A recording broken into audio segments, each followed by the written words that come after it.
You just parked. Maybe you're distracted, maybe you're multitasking. Then you get out of the car.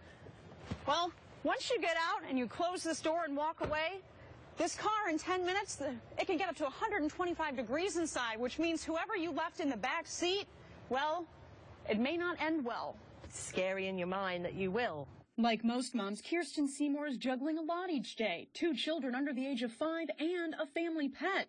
And get this, all 3 need to get to daycare safely. We're constantly looking in the rearview mirror. Fearful of leaving one of the 3 behind in a hot car, she's doing something else. As soon as we get, our first thing is to open the back car door. Unfortunately, a break in a daily routine or just a thought of, I'll just run into a store for a minute, it'll be okay to leave the baby or Fido behind, can lead to tragedy. So far in Florida this year, 3 children have died from being left in hot cars.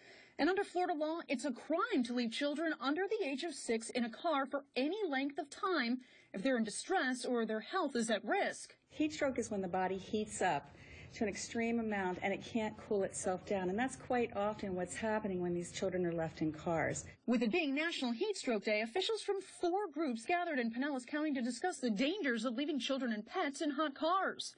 There was a hot car challenge, something you shouldn't try at home.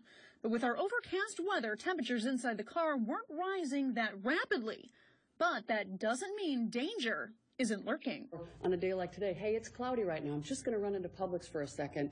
But then they forget, and actually it isn't cloudy when they come out. It's actually been sunny for quite a few minutes, and the car has gotten very, very hot. Here are some things to keep in mind. Cracking windows doesn't help cool a car.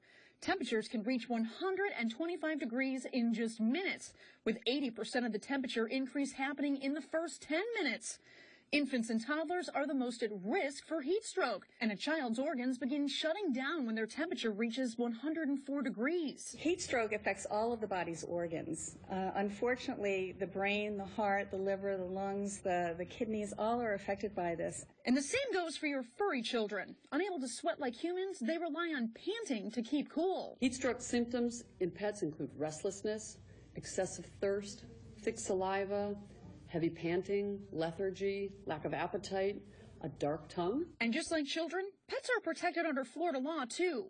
Intentionally leave yours behind in a hot car, and you'll be facing animal neglect or cruelty charges. In as little as 15 minutes, can suffer heat stroke, get sustained brain damage, and die. Here are a couple safety tips. Before you lock your car doors, look in the back seat to make sure that a child or an animal is not back there.